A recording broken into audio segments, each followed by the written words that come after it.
Alright, Drinking Buddies is a 2013 indie film directed by Joe Swanberg, who I very much do appreciate, and definitely has his own unique style of independent cinema that he makes and works alongside a lot of other similar indie filmmakers, constantly kind of sharing the same films and being in each other's films. This was released in 2013, I believe I said that already. This specific version was distributed in Canada by Mongrel Media, and this one stars Olivia Wilde, Jake Johnson, Anna Kendrick, and Ron Livingston. Anna Kendrick shows up quite a bit in Joe Swanberg's films, as well as Ty West's, who's also another director who not really makes a cameo but plays a character in this film. And Ty West is one of those directors that works with Joe Swanberg, as well as Jason Sudeikis, the actor, and Duplass brothers sometimes. They're all kind of in that same realm, if you know that kind of cinema. I just discovered a new term, by the way, for a subgenre of indie films, and apparently it's called Mumblecore.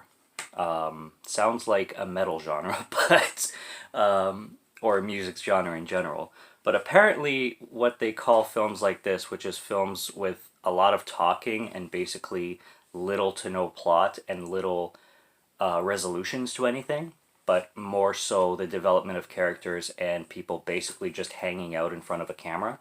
Apparently, that subgenre is very well known and extremely popular. At least it was for especially a period of time, like later 2000s, earlier 10s, 2010s, whatever.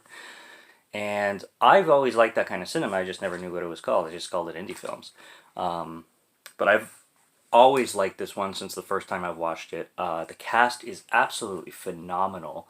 I would say the script is amazing, but from my research, there was no script.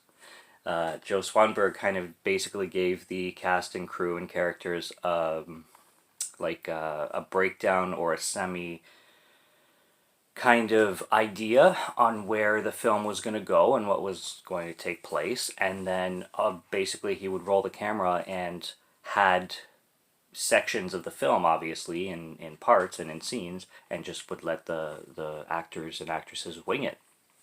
And with the crew that he had involved with these, especially four, Anna Kendrick and Jake Johnson are really good at that kind of stuff anyway. But yeah, basically, plot of the film, it's about these people. They all work at a brewery in Chicago, and they live their mundane kind of everyday day to life. They're kind of best friends, especially Olivia Wilde and Jake Johnson's character, which I don't know why he doesn't have a friggin' beard here, because in the film he's scruffy as shit. He's got a big like hipster beard and hipster hat and all that. But for some reason, on the front cover, I kind of just noticed that, or took notice of that now, that they don't give him a beard. Strange. But anyway, him and Olivia Wilde, their characters, and I'm going to get pretty in-depth with each character because they're very important, the four of them. They're best friends. Jake Johnson plays Luke, and Olivia Wilde plays Kate. And Olivia Wilde's like this semi-hipster, very outgoing. She's a partier. She's a 100% partier. But she's also lonely at the same time, so she's kind of like me in that way, where she likes company, she likes being around people, she likes going out after work like every night, and she likes the company of other people and friends, and just being in environments with people instead of just isolating alone. She has a boyfriend who she's dating for a bit, played by Ron Livingston, which is that guy, and they're introduced. They're kind of they don't seem really like a match for each other. Ron Livingston's character named Chris is very secluded. Like he's very he's much more mature. He's much more laid back than Olivia Wilde is by far, and he likes his chill outs. There's a part in the film at the beginning of the film where they go to his cabin or cottage in the for camping, and his life is more kind of slowed down. He's not the weekend guy that likes to go out all the time. And him and Olivia Wilde's character, the way or relationship, sorry, the way it's portrayed is very unmatched. kind of thing. You can really tell that. But she's very much best friends with Luke, played by Jake Johnson, who's dating Anna Kendrick. How do I forget Anna Kendrick's name? She's gorgeous. Who's dating Anna Kendrick. Anna Kendrick is Luke's girlfriend. Anna Kendrick plays Jill, and Jill and Luke are in a relationship. Now, Luke and Kate's friendship never taint anything. Their friendship is extremely understood. It's strong. They're you can tell there's passion there too. Like they get along super well, and they would make an amazing couple. It's just one of those things that you could tell that it never happened. Luke was always with Jill. They've been dating for a while. They even have marriage plans and everything.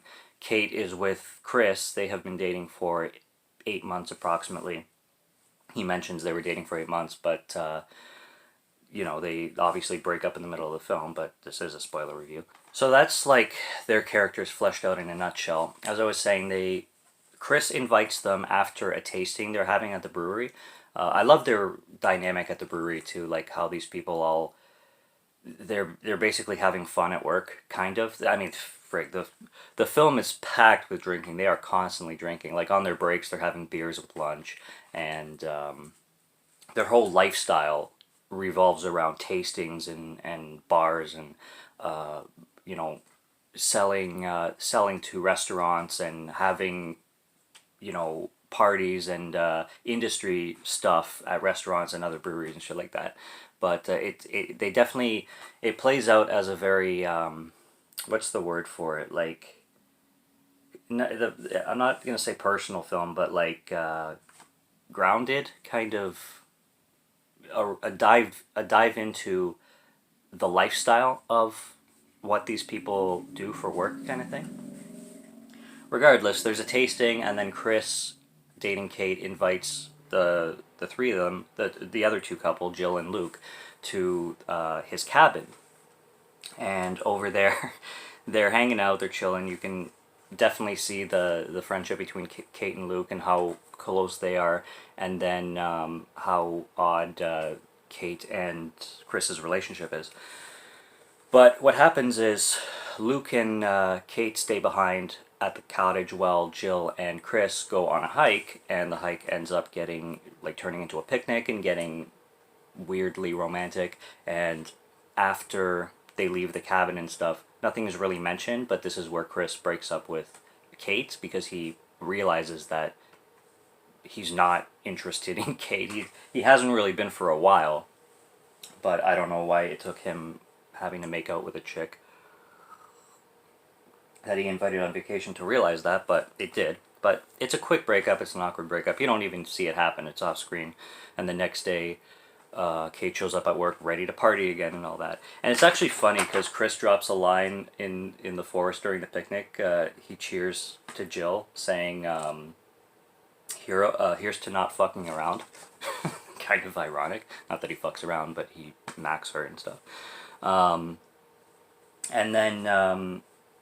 then yeah, so Jill's feeling bad about what happened, and she really wants to get married with Luke, and the topic is kind of left open / up in the air, but they don't really know when they're going to make it happen. She's taking a solo vacation to Costa Rica, which is another weird thing, how she's taking it solo, and a lot of these characters have big trust in each other. Like Luke and Jill have massive trust in each other, and Jill has massive trust in Luke, especially with his friendship with Kate.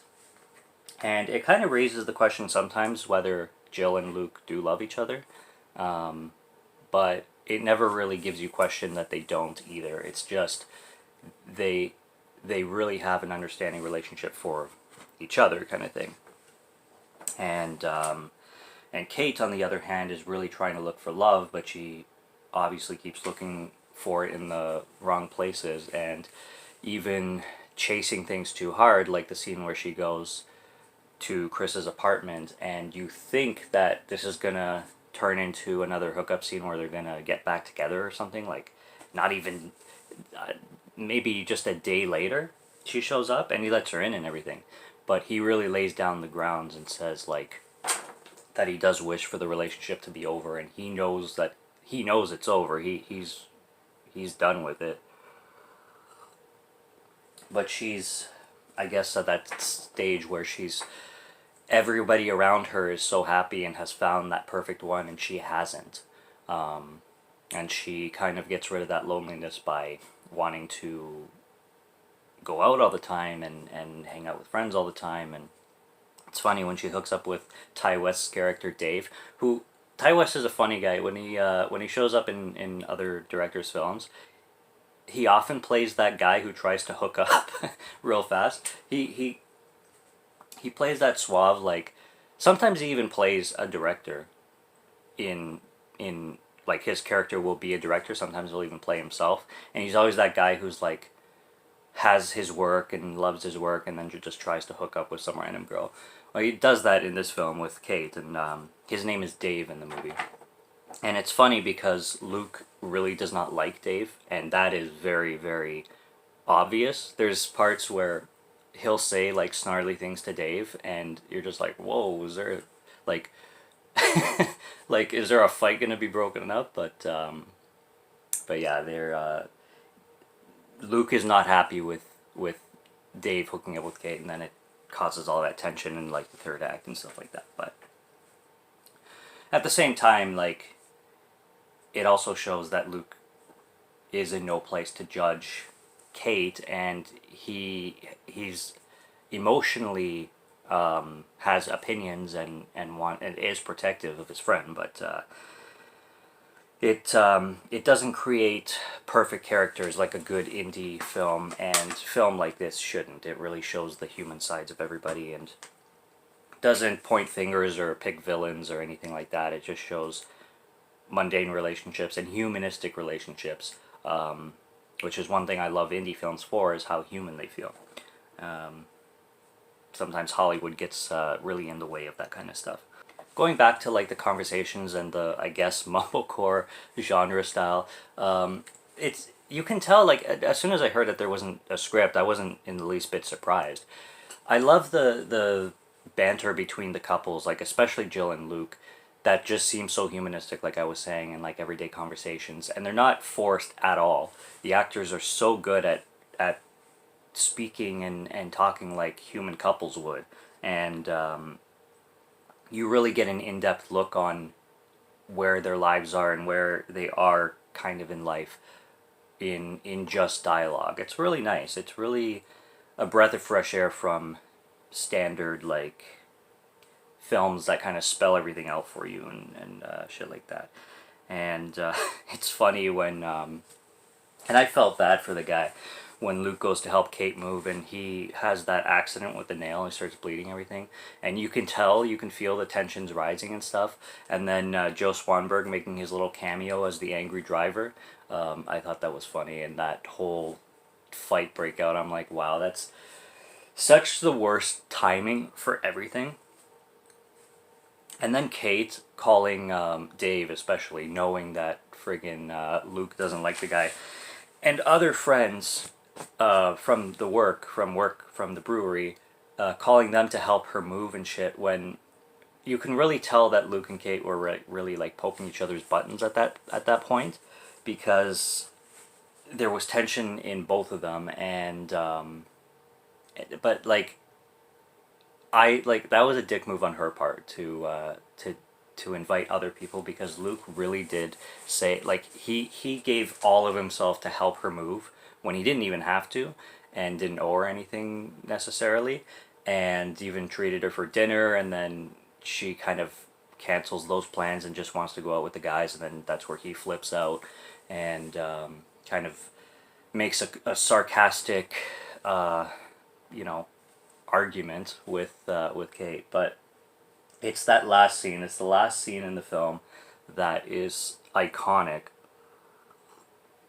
when him and Kate are back at the brewery, and it's the last one where they're having lunch, and there's nothing spoken, but they just keep handing each other items of their food. Like, she gives him fries, and he has nothing to give her but a banana. And you can just, it's the best scene in the film in showing the relationship that two characters have, like the tight bond and friendship that they have is nice to see. And it's directed well. It's that kind of directing that really bumps the points in this kind of film up. I gave it a 4.5, but I was so close to giving this a 5 out of 5 on Letterboxd because I like it's a high 4.5. Like it would be like a 94 out of 100, but it's almost like a 95 or 96, which would boost it to 5 because it's just so perfectly done, and it's the best kind of indie film that I don't even use the term mumblecore. I just discovered it while kind of looking at some trivia of this film yesterday after viewing it.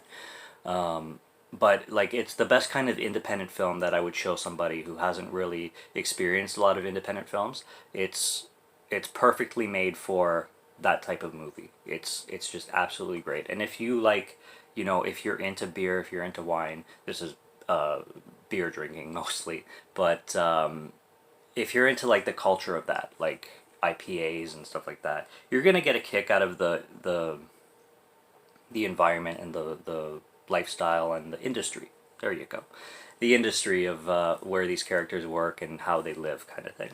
So it's really really nice. It's extremely sweet, kind of bittersweet sometimes, but it's not a sad film by any means. It's just a real life couples kind of scenario. It's a great film to watch with someone and discuss for sure, especially with a girlfriend or boyfriend or somebody that really is into film as well, or a group or whatever. It's a good film to really pay attention to, really dive into, and really talk about and discuss. I love those films. I really, really love those kind of films. So that's pretty much all I have to say about Drinking Buddies. I don't think I wrote down anything about it that I haven't mentioned already. And I really found it cool that, the whole film was pretty much improvised. I love Joe Swanberg. Check out Joe Swanberg stuff. Check out Ty West's stuff. They, like I said, they show up in each other's films. Like, if one's making a film, who's kind of going to be in those films. There's a film that I'm probably going to be reviewing closer to Christmas that stars Anna Kendrick and is directed by Joe Swanberg that I watched one time, and that's called Happy Christmas. And it's a Christmas film. And I'm probably going to be reviewing that more in depth closer to the holidays.